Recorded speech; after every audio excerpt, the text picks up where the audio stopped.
हाय, कैसे हैं? तो देखिए, आज एनसीईआरटी क्लास 10वीं एक्सरसाइज 1.2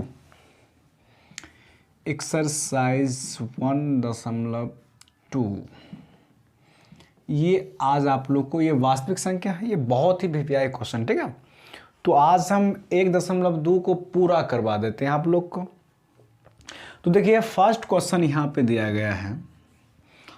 फर्स्ट क्वेश्चन है, कहते हैं निम्नलिखित संख्याओं को अभाज्य गुणनखंड के गुणनफल के रूप में व्यक्त करें। ये बहुत ही नॉर्मल क्वेश्चन है, ठीक है। तो देखिए, ये फर्स्ट क्वेश्चन दिया गया है, ये इसको क्या कर रहा है कि अभाज्य गुणनखंड के गुणनफल के रूप में व्यक्त करें, ठीक है। तो देखिए, इसको क्या करते हैं हम, 140 दिया गया है फर्स्ट क्वेश्चन। 140 को हम इस तरह से एलसीएम करेंगे, 2 से लगाएंगे, इसका आधा 70 होगा, फिर इसका आधा 35 होगा, और ये फिर आधा नहीं होगा। आधा नहीं होगा तो हम 5 से लगाएंगे, यानी कि 5 सत्ते 35, ठीक है। और ये 7 को एक बार में करेंगे तो फिर ये पूरा कट गया। अब हम क्या करते हैं इसको, ये 2, 2, 5, 7, ये इस तरह से करेंगे। अब ये देखिए, 2 कितना बार आ रहा है, 2 कितना बार, 2 बार आ रहा है, 2 का पावर, फिर 5, ये फिर ये 7, इस तरह से हम इसको कर दिए सॉल्व, बस। फिर एक दूसरा क्वेश्चन है 156। फिर 156 को भी करना है क्या, 156 को भी क्या करना है, ये इस तरह से एलसीएम करेंगे, 2 से लगाएंगे, 7 दूना 14, 8 दूना 16, 78 आएगा। ये 2, 3 दूना 6, और ये 3 दूना 6 हुआ, इधर आ गया ये 9 दूना 18। अब फिर यहाँ पे 3 टेबल में आ रहा है 3 में, तो 3 एकम 3, 3 तिया 9, और ये 13 एकम 13। तो देखिए, हम इसको कैसे, इसको मतलब एलसीएम बना लिए। देखिए क्या है यहाँ पे, देखिए क्या है, ये 2 से लगाएंगे, 7 दूना 14, हम इसको 14 माने, लेकिन ये 15 है, 14 माने, तो यहाँ से जो 1 आएगा इसमें आ जाएगा, तो ये हो जाएगा 16, 8 दूना 16। फिर यहाँ 2 से लगाएंगे तो इसको, ये 7 है, हम कितना, ये 6 माने हैं, 3 दूना 6, और ये 1 इसमें आ गया, 18 हो गया, तो 9 दूना 18। फिर ये से यहाँ पे देखिए 2 का मतलब टेबल में नहीं आ रहा था, तो पहाड़ा में, यानी 2 का पहाड़ा में, इसलिए 3 से लगाएंगे, 3 एकम 3, और 3 तिया 9, और फिर 13 एकम 13। अब इसके बाद क्या करते हैं, इसको यहाँ लिखते हैं, इसको यहाँ लिखते हैं, अर्थात ये 2, ये 2, और ये फिर 3, और ये फिर 13, ठीक है। अब ये 2 का देखिए, 2 फिर 2 बार आया है, तो 2 का स्क्वायर, और फिर 3, ये 13, ये इसका आंसर हो गया, ठीक है। उसी प्रकार देखिए और भी सारे क्वेश्चन हैं, इस सब को भी हल करना है। तो देखिए, 1-2 क्वेश्चन और सॉल्व करते हैं। ये 3 नंबर का क्वेश्चन है, ये 3 नंबर का क्वेश्चन कर रहा है 38, 25, ठीक है। तो हम 38 और 25 को फिर एलसीएम करते हैं, 38, 25 को एलसीएम करेंगे। तो यहाँ पे देखिए, ये लास्ट में यहाँ पे आ रहा है 5, तो लगता है ये 5 से डिवाइड होगा, 2 से तो होगा नहीं। देखिए, 2 से वही संख्या डिवाइड होता है जिसके इकाई अंक में 0, 2, 4, 6, 8 रहे तब। तो यहाँ से इसमें से कोई अंक है नहीं, तो ये 2 से डिवाइड नहीं होगा। अब रहा 3 से डिवाइड का चांस, तो ये सबको जोड़ दीजिए, 8 3 11, 11 12 13, और 13 5 13 14 15 16 17 18, 18 होगा। 18 जो कि 3 से डिवाइड हो जाता है, तो इसका मतलब पूरा संख्या 3 से डिवाइड होगा। तो 3 से लगे, 3 एकम 3, और ये यहाँ पे 8 है, तो इसको हम 6 मानते हैं, 3 दूना 6, ये 2 आ गया इधर, तो ये 22 हो गया, 3 7 21, और 21 माने हैं, ये 22 है, तो इधर 1 आएगा, तो 3 5 15। फिर से देखते हैं, ये 3 के टेबल में आ रहा है कि नहीं आ रहा है, आ जाएगा 3 से, 3 चौका 12, 3 दूना 6, और ये इधर 1 आएगा, 3 5 15, और फिर 5 4 2 6, 6 5 11। अब जो है ये 3 के टेबल में नहीं आएगा, तो 5 से आएगा, तो 5 8 40, और ये 2 इधर कर दीजिए, 5 25। अब ये 5 से लगाइए, फिर 5 एकम 5, और ये 3 आ जाएगा, 5 7 35। अब 17 एक बार में कर दीजिए। अब यहाँ से क्या करते हैं इसका, ये 3, और ये 3, फिर ये 5, फिर 5, फिर 17, फिर 17। अब देखिए यहाँ पे 3 कितना बार आ रहा है, 2 बार आ रहा है, तो 3 का स्क्वायर, और ये 5 फिर 2 आ रहा है तो 5 का स्क्वायर, फिर ये 17। ये इसका आंसर आ गया। तो ये 1 नंबर का क्वेश्चन था, बिल्कुल इजी था। और हम अब 2 नंबर का क्वेश्चन समझेंगे। तो 2 नंबर क्वेश्चन समझने से पहले इसको क्लीन करते हैं, ठीक है।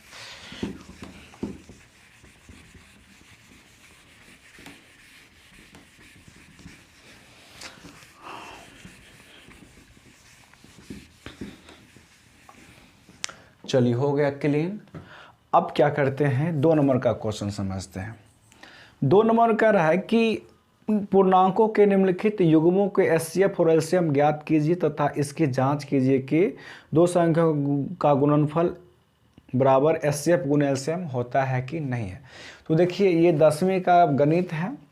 आप लोग जब मान लीजिए कि जब क्लास कर रहे हैं या जिसमें प्रॉब्लम होगा, या आप जो इस चीज़ को देखने के लिए आए हैं, तो बुक साथ में रखिएगा, क्योंकि ये जो है ये डिजिटल बोर्ड तो है नहीं जो यहाँ पे पूरा क्वेश्चन लिखने में समय की मतलब बर्बादी हो जाता है। तो इसलिए मैं माने कि बुक के माध्यम से ही आप लोग को बता दूँ, ठीक है।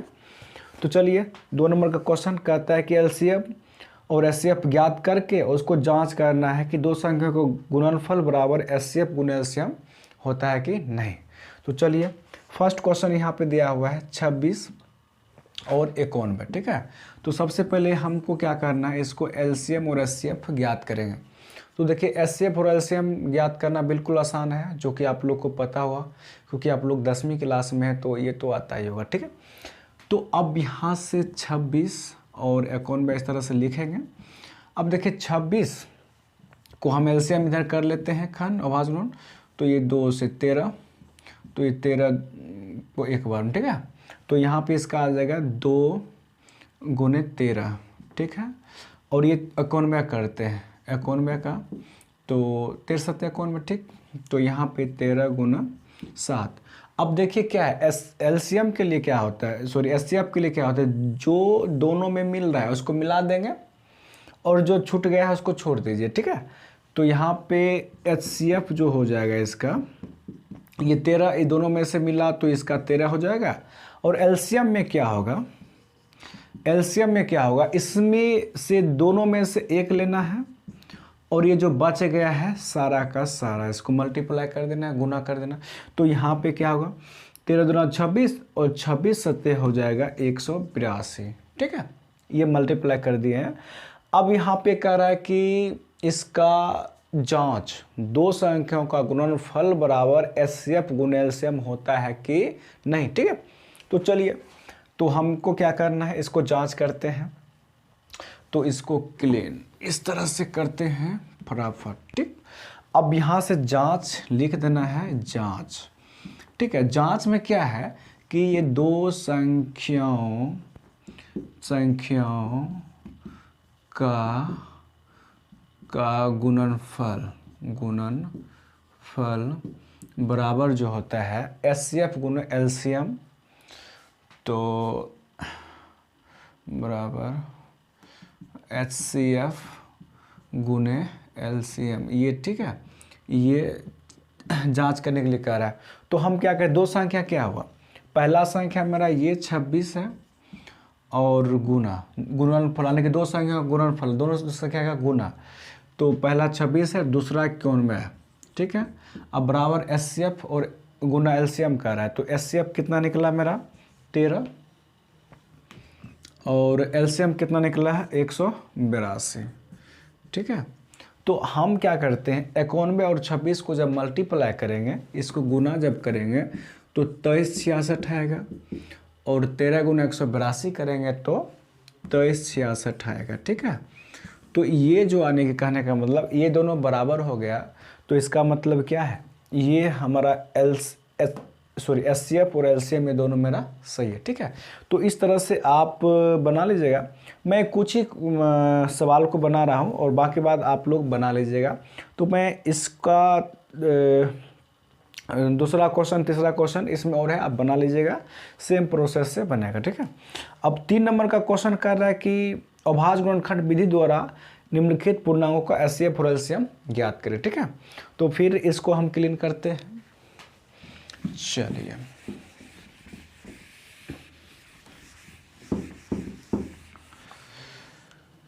कर दिए साफ। अब क्या करते हैं, 3 नंबर का क्वेश्चन। 3 नंबर का क्वेश्चन बिल्कुल आसान है, अभाज्य गुणनखंड विधि से एचसीएफ और एलसीएम ज्ञात करना। ठीक है, तो पहला क्वेश्चन यहाँ पे दिया गया है 12, 15, 21। ठीक है, तो इसको भी करते हैं 12, 15, 21। ठीक है, तो 12 का जो एलसीएम हम फिर इधर कर लेते हैं अभाज्य गुणनखंड। ठीक है, 12 2 6 2 से 3। ठीक है, 3 1, तो 2 2 3, इसका 2 2 3। अब ये 15 का करेंगे, 3 5 15। अब 21 को 3 7 21। अब इसमें जो सब आ रहा है ना, ये जो आ रहा है सब में ये हो जाएगा एचसीएफ हो जाएगा, यानी कि 3, इस तीनों में से एक लेना है। और एलसीएम हो जाएगा मेरा ये इसमें से एक, और जो बच गया सारा ये 5 और ये 7, तो सबको मल्टीप्लाई कर देंगे तो ये 420 आ जाएगा, जो इसका राइट आंसर है। ठीक है, तो इस तरह से आप इसको बना सकते हैं। फिर ये 4 नंबर का क्वेश्चन देख लेते हैं। ठीक है, इसको क्लीन करते हैं।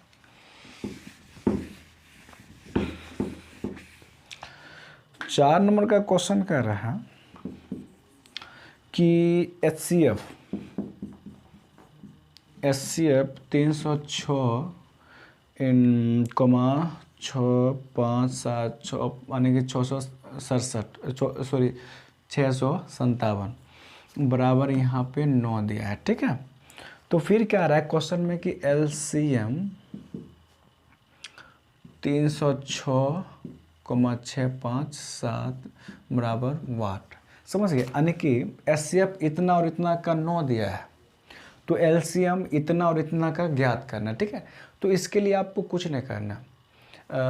एलसीएम बराबर फॉर्मूला होता है, याद रखिएगा आप लोग कि एलसीएम, इसको सॉल्यूशन लिखेंगे यहाँ, ये सॉल्यूशन। एलसीएम बराबर डायरेक्टली फॉर्मूला होता है, एलसीएम बराबर फॉर्मूला होता है पहली संख्या गुने दूसरी संख्या बटे एचसीएफ।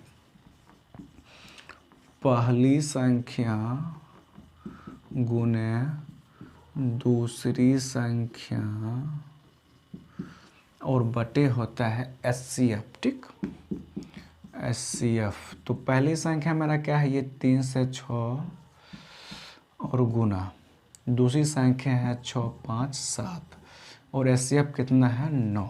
ठीक है, अब इसको हम भिन्न का गुना कर लेते हैं। ठीक है, 9 को 306 से भाग करते हैं तो ये आ जाएगा सिंपली, ये जो है ये 34 आता है। अब ये 6 5 7 में 34 से मल्टीप्लाई फिर आप कर दीजिए, तो 7 चौक का 28, 5 चौक का 20 और 2 22 और 6 चौक 24, 24 पर 26, फिर ये 7 21, 5 से 15, 16 17, 4 18, 18 19, तो इसको ऐड कीजिए 8 3 6 13 और ये 9 2 11 12 और 1, सॉरी कहीं ना कहीं गलती हुआ है, देखिएगा। 7 चौक 28, 5 चौक 20, 20 2 22, 22 बाकी 2, 6 चौक 24, 25 26। ठीक है, 7 21 और 5 से 15, 16 17, 6 18, 18 1 19 और ये 8 2 1 3 4 1 13 9 2 11 9 10 11 12 1 को सॉरी 1 1 ये 2 होगा। ठीक है, तो यहाँ पे गलती हो रहा है, तो 22 33 ये जो आएगा ये 22 33 8, ये इसका आंसर हुआ। ठीक, अब उसके बाद देखिए क्या कर रहे हैं कि 5 नंबर का क्वेश्चन।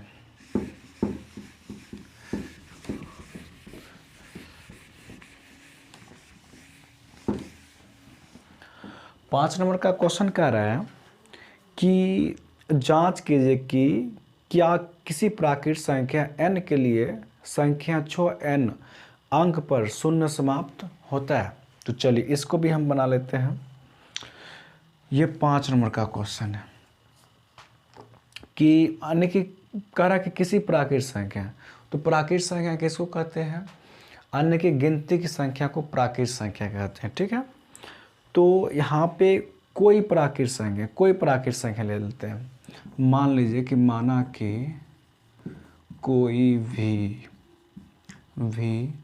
प्राकृत संख्या, ठीक है, कोई प्राकृत संख्या n बराबर 1, 2, 3, 4 इत्यादि। ठीक है, ये 4 हमने ले लिए प्राकृत संख्या। 0 को नहीं लेना क्योंकि 0 एक पूर्ण संख्या, प्राकृत संख्या नहीं है। तो n बराबर 1, 2, 3, 4। ठीक है, अब यहाँ से कह रहा है कि चूँकि कह रहा है कि 6n अंक पर शून्य समाप्त होता है, यही तो चेक करना है ना। तो हमको क्या करना है, 6 और ये n का वैल्यू कितना, फर्स्ट 1, तो 6 का पावर जो होगा ये 6 आ जाएगा। फिर ये 6n, फिर यहाँ से 6n का भी जो वैल्यू इस बार सेकेंड 2 लेंगे तो 6 का 36 हो जाता है। फिर 6 और ये n और यहाँ पे जो n का पावर इसमें यहाँ कितना 3 हो जाएगा, तो इसका हो जाएगा 256। ठीक है, यानी कि 36, यानी कहने का मतलब इसको 6 को 3 बार गुना करेंगे, 6 36 और 36 36 6 18 19 20 21, सॉरी 216 होगा। और फिर यहाँ से क्या करते हैं, 6 इसका पावर कितना है 4, तो यहाँ से इसको क्या करते हैं, ये इसको फिर से 216 में एक बार और 6 से कर दीजिए, इसको मल्टीप्लाई, 6 36 6 कम 6 6 3 9 और 6 दूना 12 और तो 1296। ठीक है, 1296। तो यहाँ पे क्या देखें कि कह रहा कि कोई भी प्राकृत संख्या 6n पर जो है ना 0 समाप्त होता है। तो यहाँ पे देखिए 6n पावर कोई प्राकृत संख्या लेकर देखे हैं तो लास्ट में देखिए 6 आ रहा है। ठीक है, लास्ट में 6 आ रहा है, 0 पूछ रहा है तो 0 नहीं है, इसलिए यह यहाँ पे लिखेंगे अतः